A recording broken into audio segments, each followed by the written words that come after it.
안녕하세요, 여러분. 너무 오랜만에 들어왔죠? 고3 친구들은 아마 수능이 끝나서 굉장히 좀 편하게 쉬고 있는 상황일 텐데, 지금까지 공부하느라 너무 수고 많았고요. 아마 고등학교 1학년, 2학년 친구들은 지금 기말고사 기간일 거예요. 그래서 지금 특강으로 준비를 해봤어요. 보통 2학기 기말고사는 4단원, 사회사상부터 시험 범위가 들어가잖아요. 그래서 사회사상부터 지금 특강을 시작하도록 하겠습니다. 자, 우선은 이 4단원에 나오는 키워드를 이제 마인드맵으로 한번 살펴볼게요. 4단원은 크게 이렇게 4가지 덩어리로 이루어져 있는데요. 우리는 이 4가지 덩어리를 하나의 서랍이라고 생각을 해야 돼요. 그래서 내가 시험 문제 또는 개념 같은 것을 복습을 할 때 이 1번 서랍에 들어가 있는 개념들이 서랍에서 옷 꺼내듯이 쏙쏙쏙쏙 빼낼 수 있도록 그렇게 세팅을 할 거예요. 그래서 공부할 때도 이 1번 카테고리가 하나의 서랍이다. 지금 서랍이 4개가 있다라고 생각을 하고 공부를 해야 됩니다. 자, 그럼 1번 서랍에는 어떤 옷들이 있는지 한번 볼게요. 자, 1번 서랍에는 지금 서양과 동양이라는 또 옷들이 있어요. 자, 일단 서양 사상가, 그 다음에 동양 사상가들이 이 이상사회에 대해서 어떻게 생각했는가에 대해서 공부한다고 보면 되겠죠. 그래서 대표적으로 서양 사상가 중에서는 플라톤이 있고, 그다음 모어, 그리고 마르크스가 있어요. 그다음 베이컨 있고, 마지막으로 롤스까지가 대표적인 이상사회를 주장한 서양 사상가들이다라고 보면 돼요. 자, 그다음 동양 사상가에는 유교, 도가, 묵자, 그 다음에 한비자까지 이렇게 4명이 있다라고 생각하시면 되고요. 자, 그 다음 두 번째 서랍을 볼게요. 두 번째 서랍은 국가와 시민이에요. 자, 이 파트에서는 중요한 학자 또는 난이도 있는 선지가 나오는 그런 파트이기 때문에 좀 더 개념을 정확하게 알고 갈 필요가 있어요. 자, 여기는 국가와 윤리, 사회계약론, 공화주의, 자유주의와 이제 공화주의가 아니라 공동체주의거든요. 요거를 한번 오타를 수정해 주시면 좋을 것 같아요. 네, 이렇게 4가지 서랍이 있다라고 생각하면 돼요. 자, 국가와 윤리에는 또 유교 사상가, 그 다음에 아리스토텔레스가 있다고 보면 돼요. 아리스토텔레스. 그 다음 사회계약론에는 우리가 그 전에도 많이 언급하고 굉장히 많이 복습했듯이 홉스, 로크, 루소가 있습니다. 그 다음 공화주의 사상가도 있고요. 그 다음 마지막으로 자유주의와 공동체주의의 논쟁. 이 둘 간의 입장을 비교하는 문제가 굉장히 많이 나온다고 보면 될 것 같아요. 다음 세 번째 서랍은 민주주의와 자본주의라는 서랍인데요. 자, 여기도 민주주의가 조금 난이도 있게 출제가 되면은 생각보다 어렵기 때문에 조금 더 개념을 정확하게 알고 가야 하는 파트입니다. 자, 여기는 민주주의 발달 과정, 그리고 시민 불복종으로 나뉘어지고요. 민주주의 발달 과정에는 사회계약설과 현대민주주의가 있다라고 보면 될 것 같아요. 현대민주주의에는 이제 알고 있겠지만은 참여민주주의, 그 다음 대의민주주의, 그리고 시민민주주의 이렇게 있다라고 보면 되겠죠.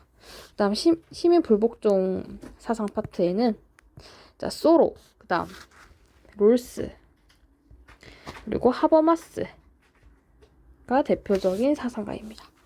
그다음 마지막 4번째 서랍은 평화사상과 세계시민 윤리인데요. 자, 이 부분이 지금 러시아와 우크라이나 간의 전쟁을 통해서 조금 대두되는, 조금 더 이슈가 많이 된 그런 파트라고 보면 될 것 같아요.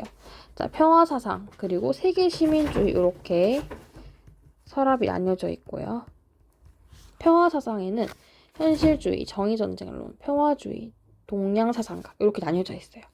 현실주의 대표적인 사상가는 모겐소이고 정의전쟁론의 대표적인 사상가는 왈처와 아퀴나스입니다.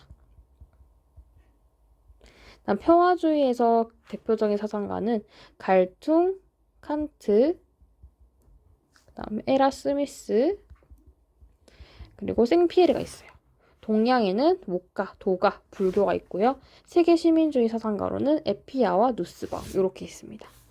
자, 이 파일 같은 경우에는 선생님이 링크를 유튜브 계정 하단에 첨부를 해둘 테니까 그거를 다운받으셔서 여기 빈칸 있잖아요. 빈칸을 스스로 한번 채워보시면 좋을 것 같아요. 그러면은 내가 옷을 샀으면은 옷을 넣을 옷장이 있어야 되잖아요. 근데 옷장에 다 정리를 했어. 근데 내가 오늘 입을 옷이 어디 있는지 찾으려면은 먼저 이 큰 틀을 알아야 된단 말이죠. 그것과 똑같이 이 마인드맵도 내가 지금 개념 옷장을 샀다고 생각하면 돼요. 그럼 이 개념 옷장에서 첫 번째 서랍, 두 번째 서랍, 세 번째 서랍, 네 번째 서랍 있잖아요. 그럼 이 첫 번째 서랍에는 요런 학자들이 있었지.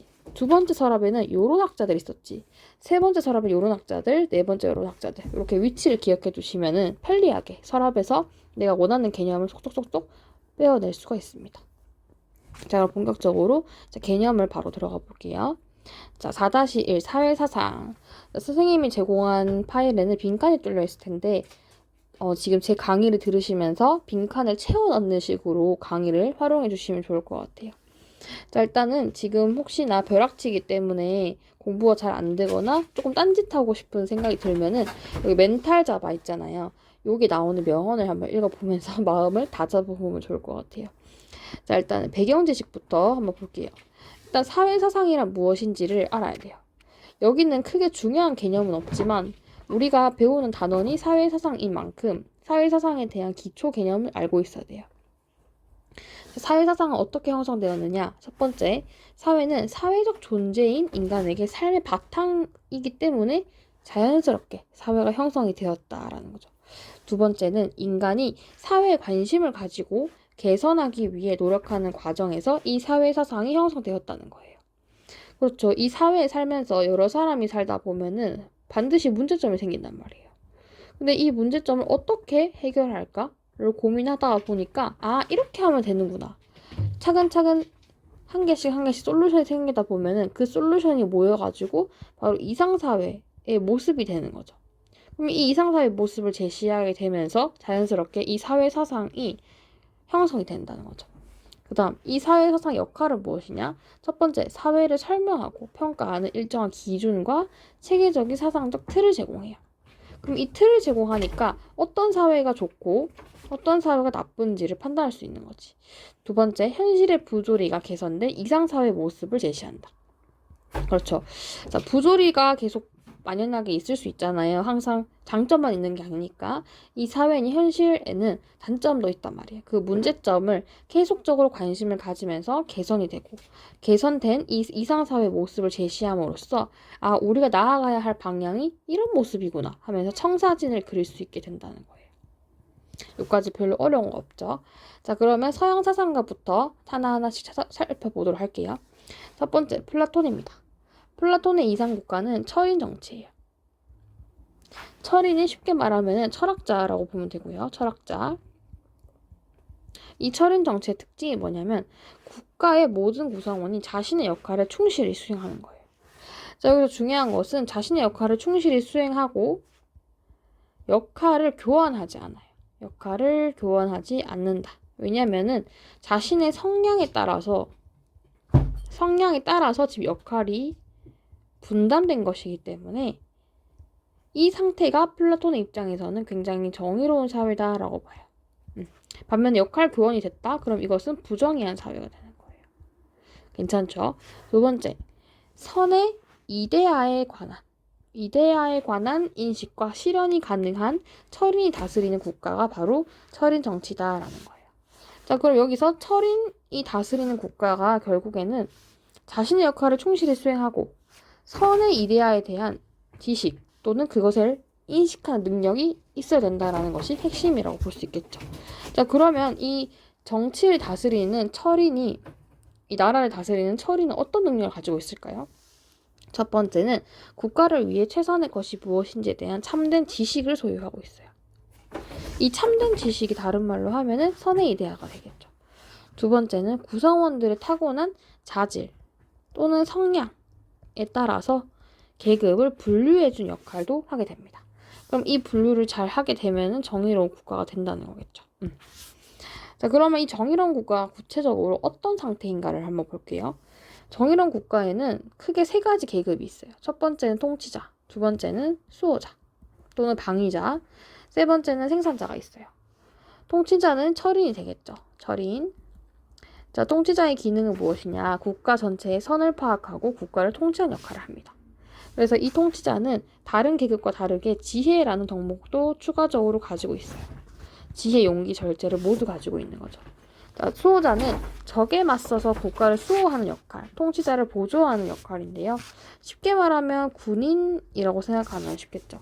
그래서 이 계급에 있는 어떤 사람들은 용기와 절제의 덕목을 가지고 있습니다. 지혜는 없겠죠. 다음 생산자 계급은 물질적 욕구 충족에 필요한 생산 활동에 종사를 하고 절제라는 덕목만 가지고 있습니다. 그래서 지혜와 용기는 없다라는 거. 그래서 여기서 보면은 공통적으로 절제라는 덕목은 세 계급이 모두 가지고 있잖아요. 그래서 선지에서는 잘 나오는 선지가 절제라는 덕목이 이 세 계급의 공통적인 계급의 공통 덕목이다 라는 것을 알고 있어야 됩니다. 자, 그 다음 민주주의를 반대했다. 플라톤은 민주주의를 굉장히 싫어했는데요. 그 이유가 이 민주주의가 바로 중우 정치이기 때문이에요. 플라톤의 입장에서 그렇다는 거예요. 중우 정치가 뭐냐면은 조금 현명하지 못한 어떤 대중 이런 뜻이거든요. 자, 그럼 선동가와 군중 심리에 의해서 다수가 현명하지 못한 판단을 내리는 정치가 바로 민주주의라고 본 거예요. 왜냐하면 민주주의에는 다수결의 원리가 있잖아요. 그러면은 이 어떤 만약에 어떤 명제가 있어요. 명제라고 할게요. 자, 근데 이 명제가 참인지 거짓인지는 중요하지가 않아. 참인지 거짓인지가 중요한 게 아니고요. 많은 사람들이 이것에 동의를 하느냐 이게 중요한 거예요. 그럼 그거 다수결의 원리니까 플라톤이 봤을 때는 그러면은 잘못된 이론도 많은 사람들이 동의를 하면은 맞는 이론이 돼버리니까 그것은 현명하지 못하다고 보는 거죠. 두 번째, 자유에 대해 만족할 줄 모르는 욕망으로 인해서 몰락하게 된다고 그래요. 일단은 플라톤이 봤을 때는 다수결의 원리에 따르고 이 다수결에는 참된 지식을 가지고 있는 사람도 있겠지만은 대중들이 많잖아요. 그럼 대중들은 참된 지식을 가지고 있지 않은 평범한 사람들이 많다는 거예요. 자, 그러면은 그런 사람들은 욕심이 많기 때문에 플라톤의 입장에서 욕심이 많다고 보기 때문에 자유로운 상태에 대해서 만족할 줄 모르는 욕망으로 인해서 욕망이 너무 과도해지면은 당연히 이 정치가 잘 흘러갈 수가 없겠죠. 서로 싸우려고 할 거 아니에요. 권력을 쟁취하기 위해서. 자, 그렇게 되면은 역할 분담 상태가 아니게 되고 그래서 이것으로 인해서 몰락하게 된다는 거죠. 괜찮죠? 그래서 관련 근거가 뭐냐면 선장의 비유를 드는데요. 플라톤이 우리가 배가 있잖아요. 자, 배가 바다를 잘 헤엄쳐서 육지에 도착하려면 선장이 필요해요. 그럼 이 선장이 바로 철인이라고 보는 거고 이 배가 바로 국가라고 플라톤은 봅니다. 그래서 배를 운행할 때는 선장이 항해에 대한 지식이 없다면은 그 배는 좌초하고 마잖아요. 항해에 대한 지식이 있어야지 바람이 불 때는 어떻게 해야 되고 또 암석을 만났을 때 암초를 만났을 때는 어떻게 해야 되고를 대처하는 방법을 알 수 있단 말이에요. 그런데 이 선장이 없다. 선장이 만약에 없다면은 배를 운행할 수 있는 거는 항해에 관한 지식을 지닌 선장뿐인 것처럼 국가 또한 국가의 선에 대한 지식을 소유한 철이 통치를 해야 된다는 거지. 선장이 없으면은 그 배가 잘 운행을 안 되잖아요. 항해가 안 되잖아요. 그것처럼 국가 또한 철인이 통치를 해야지만 이 국가가 잘 돌아갈 수 있다고 보는 거죠. 괜찮죠? 자, 그럼 넘어가서 모어가 볼게요. 모어의 이상국가는 유토피아입니다. 유토피아는 경제적으로 풍요롭고 소유와 생산에서의 완전한 평등 상태예요. 완전한 평등 상태니까 서로 다툴 일도 없고 그다음에 어떤 재산으로 인한 갈등이 생기지가 않으니까 평화로운 상태가 된다는 거죠. 그다음에 도덕적으로도 타락하지 않은 사회예요. 그다음 세 번째는 사유재산을 부정해요. 사유재산을 부정한다. 서로 일단 완전한 평등을 이룬 상태이기 때문에 사유재산을 굳이 가질 필요가 없고 10년마다 제비뽑기를 해서 서로의 집을 정하게 된다고 합니다. 다음 세 번째 마르크스. 마르크스의 이상사회는 공산사회예요. 공산사회의 특징은 사유재산, 계급, 그리고 국가까지 모두 소멸한 상태가 됩니다. 다음 두 번째, 모든 생산수단을 공유를 해요. 모든 생산수단을 공유를 하니까 어떤 한 사람만 독점하는 개념이 아니고 모든 다수가 만약에 내가 그림을 그리고 싶어요. 그러면 그림을 그리는 거예요. 그림을 그리는 사람이 한 사람으로 정해진 게 아니고 내가 하고 싶으면 하는 거예요. 능력이 되면. 그다음 또 내가 물건을 팔고 싶어. 뭐 판매하고 싶어. 판매할 수 없죠. 판매 말고 그러면은 뭐 내가 낚시를 하고 싶다. 그럼 이 낚시하는 것도 한 사람만 하는 게 아니고 여러 사람이 할 수 있는 거예요. 이 낚시나 그림이나 뭐 이런 거 등등등등이 다 생산수단인데 이 생산수단을 모든 사람들이 다 할 수 있게 된다라는 것이 공유를 한다는 뜻인 거예요. 세 번째, 자신의 능력에 따라 일하고 필요에 따라 분배를 받는 평등 사회입니다. 내가 필요하면 가져가는 거예요. 내가 능력이 되면은 그거에 능력에 따라 일을 하는 거죠. 굳이 뭐 능력이 높으면 더 많이 받고 능력이 낮으면 더 작게 받고 이런 게 아니고 능력에 따라 일하고 그럼 자아 실현이 되겠지. 내가 하고 싶은 거 하니까 자아 실현하고 그리고 내가 오늘 쌀이 필요하다. 그러면 쌀 가져가는 거예요. 어떤 건지 이제 이해되겠죠. 그리고 이 마르크스 공산사회는 형성 과정이 있는데 총 3단계를 거쳐요. 첫 번째는 자본주의. 자본주의에서는 이 자본가가 지배를 하고 독점을 하고 있어요. 그렇게 되니까 노동자들은 단순히 어떤 기계 취급이 되고, 인간 소외가 발생하게 되는 거지. 인간적인 대우를 받지 못한다는 거죠. 그래서 노동 소외 또는 인간 소외가 되면서 마르크스는 이거 아닌데 싶은 거예요. 그래서 두 번째 단계, 사회주의가 발생이 돼요. 사회주의는 이 계속 인간 취급 못 받고 인간 소외가 되는 자본주의 사회를 철폐하고자 프롤레타리아 혁명, 즉 노동가 계급이 혁명을 일으킨다는 거죠. 자, 그리고 나서 마지막 공산사회가 돼서는 사유재산, 계급, 국가 모두 철폐가 되면서 능력에 따라 일하고 필요에 따라 분배받는 평등한 사회가 된다고 합니다. 네 번째, 베이컨이에요. 베이컨은 뉴 안틸라테스가 이상국가이고 과학기술에 의해서 이룩된 사회예요. 인간의 지식과 기술, 과학 문명에 대한 무한한 신뢰를 보여주는 사회입니다. 그래서 이 베이컨이 환경윤리 쪽으로 가면은 인간중심주의자예요. 인간중심주의자. 그도 그럴 것이 일단 인간의 어떤 과학기술에 대해서 굉장히 신뢰를 보이고 과학기술을 굉장히 좋아해요. 그래서 이런 인간의 우월성을 강조를 하는 학자이기 때문에 환경윤리에서는 인간중심주의 학자로도 분류가 된다라고 볼 수 있습니다. 다섯 번째, 자, 롤스도 굉장히 중요하죠. 롤스가 우리 그 전에 전 생활과 윤리에서는 굉장히 중요하게 다루잖아요. 생존하는 친구들은 이미 자세하게 알고 있을 거예요. 자, 윤사에서도 등장을 하니까 좀 살펴봐야겠습니다. 롤스의 이상국가는 질서 정연한 사회이고 특징이 모든 사회 구성원들의 이익과 선을 증진한다고 봐요.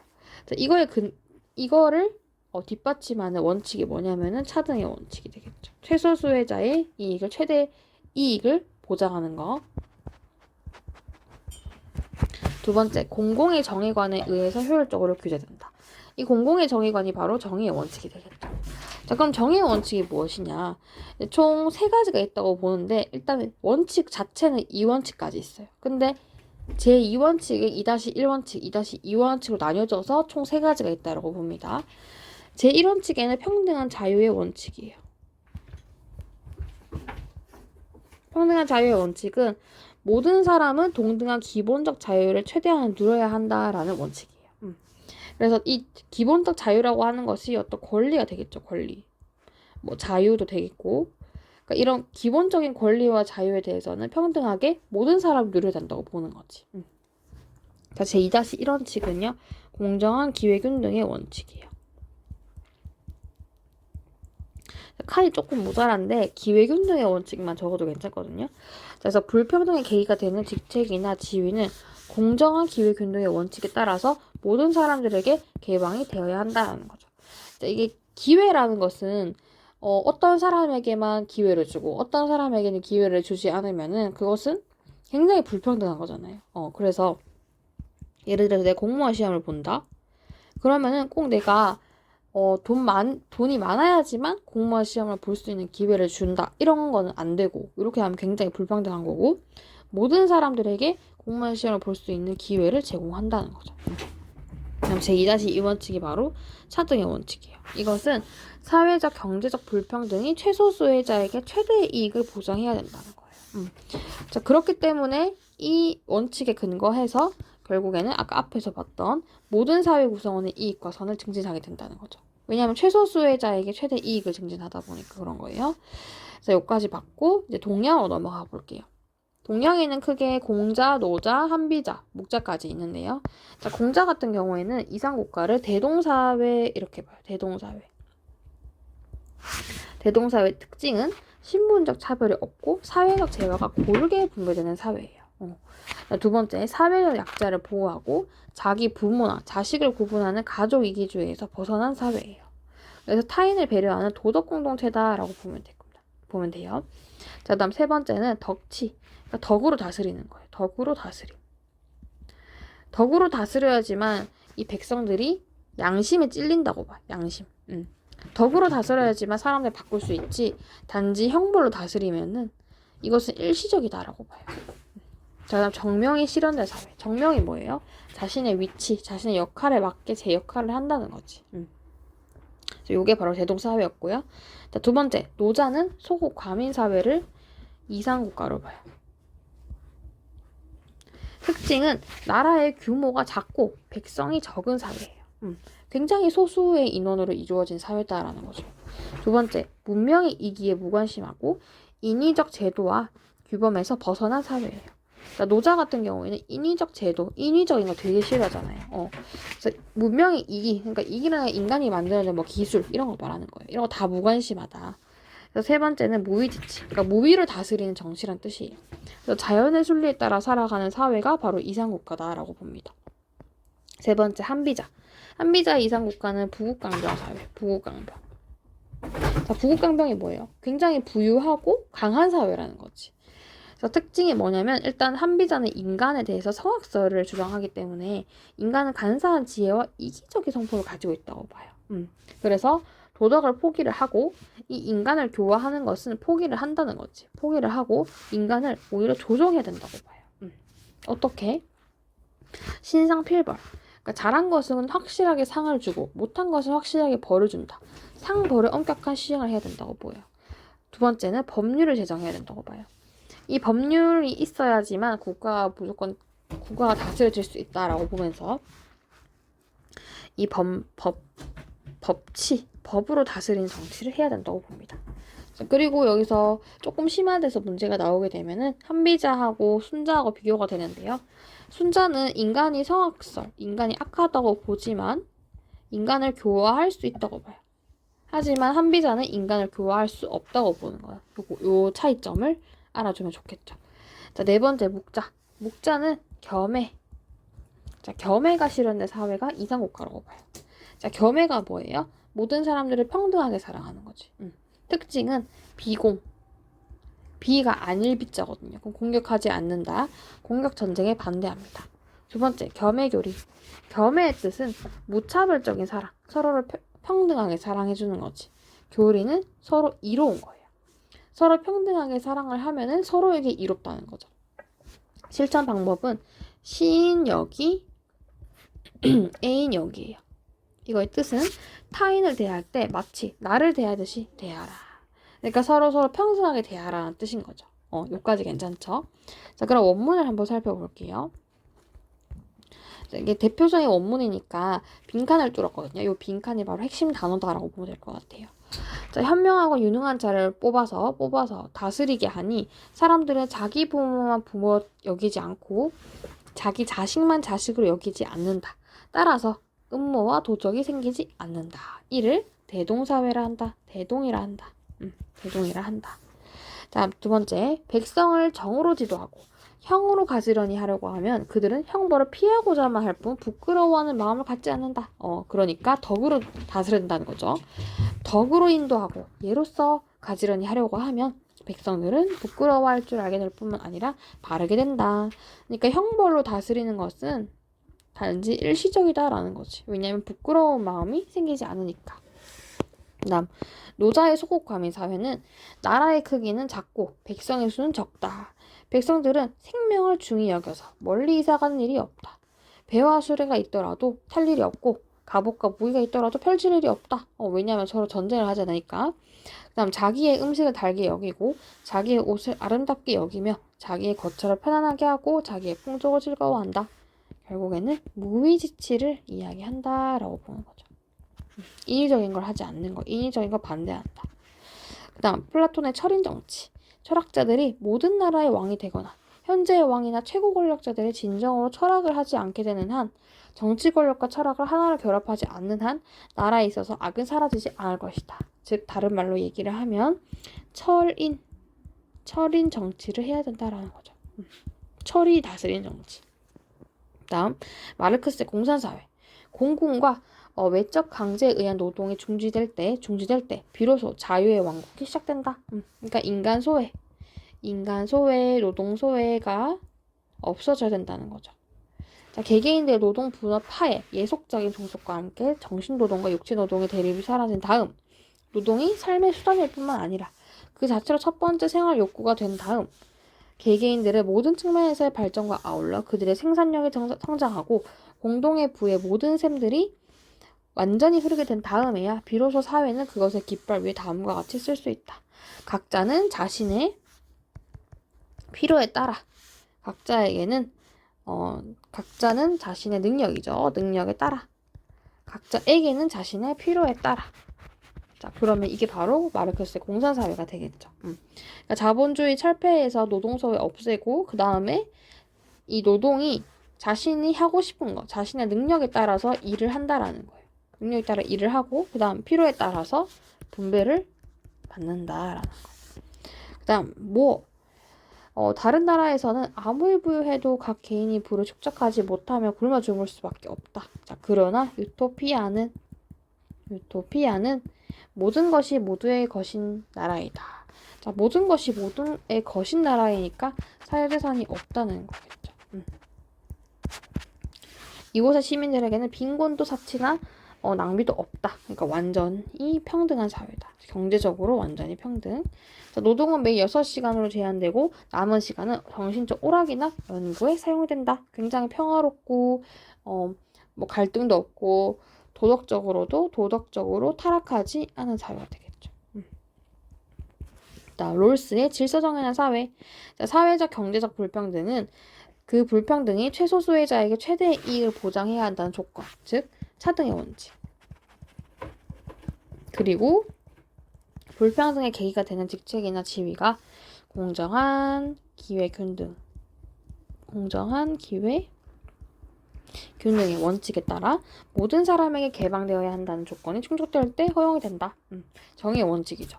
현대인들이 지향해야 할 사회는 각 구성원의 선을 증진해줄 뿐만 아니라 공적 정의관에 의해서 효율적으로 규제되는 사회입니다. 바로 질서 정연한 사회가 됩니다. 자, 여기까지 기본적으로 우리가 꼭 알아야 되는 이상사회 개념을 알아봤고요. 자, 이것은 자료를 쌤이 그 링크를 올려놨으니까 그 링크를 통해서 계속 빈칸을 스스로 한번 채워보는 연습을 해야지만 우리가 시험장에서도 개념을 쉽게 서랍에서 꺼내듯이 쉽게 떠올릴 수가 있습니다. 여기까지 이제 사회사상 강의를 마치겠습니다. 수고했습니다.